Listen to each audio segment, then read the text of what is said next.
The bloated military sucking the marrow out of the nation is unassailable. Poverty is a nightmare for half the people. Poor people of color are gunned down with impunity in the streets. Our prison system is filled with the destitute, and presiding over the chaos and dysfunction is a political P.T. Barnum, a president who, while we are being fleeced, offers up one bizarre distraction after another, like Barnum's Fiji mermaid. There are no shortage of artists, intellectuals, and writers, from Martin Buber and George Orwell to James Baldwin, who warned us that this dystopian era was fast approaching. But in our Disneyfied world of intoxicating and endless images, cult of the self, and willful illiteracy, we did not listen. Soren Kierkegaard argued that it was the separation of intellect from emotion, from empathy, that doomed Western civilization. For the soul has no role in a technocratic society. The communal has been shattered, the concept of the common good obliterated. Greed is celebrated, the individual is a god, the celluloid image is reality. The artistic and intellectual forces that make transcendence and the communal possible are belittled or ignored. The basest lusts are celebrated as forms of identity and self-expression. Progress is defined exclusively by technological and material advancement, and this creates a collective despair and anxiety that feeds and is fed by glitter, noise, and the false promises of consumer culture idols. The desperate or the despair grows ever worse, but we never acknowledge our existential dread.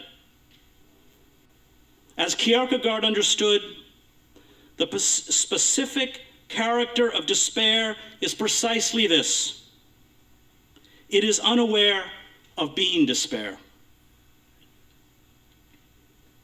Those who resist are relentlessly self-critical. They ask the hard questions that mass culture, which promises an unachievable eternal youth, fame, and financial success, deflects us from asking. What does it mean to be born? What does it mean to live? What does it mean to die? How do we live a life of meaning? What is justice?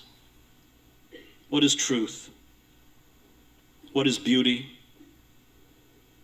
What does our past say about our presence?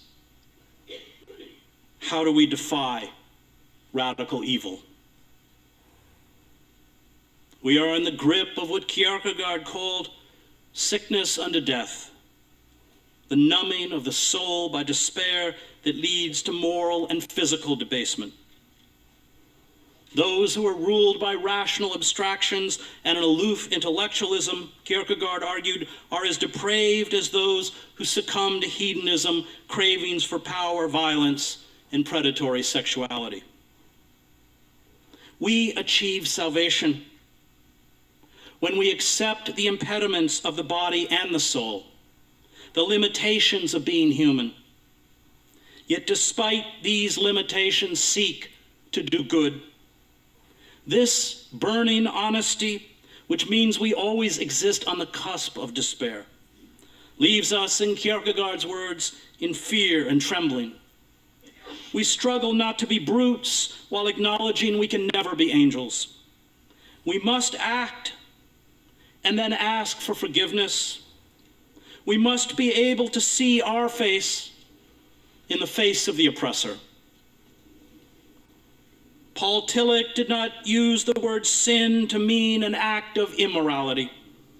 He, like Kierkegaard, defined sin as estrangement.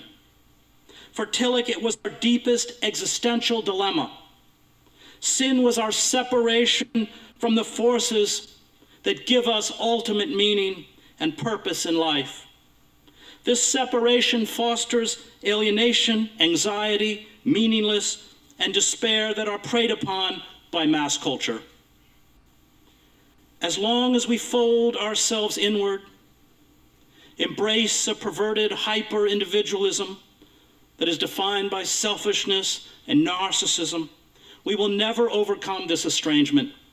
We will be separated from ourselves, from others, and from the sacred. Resistance is not only about the battling of the forces of darkness. It is about becoming a whole and complete human being. It is about overcoming estrangement. It is about the capacity to love. It is about honoring the sacred. It is about dignity. It is about sacrifice. It is about courage.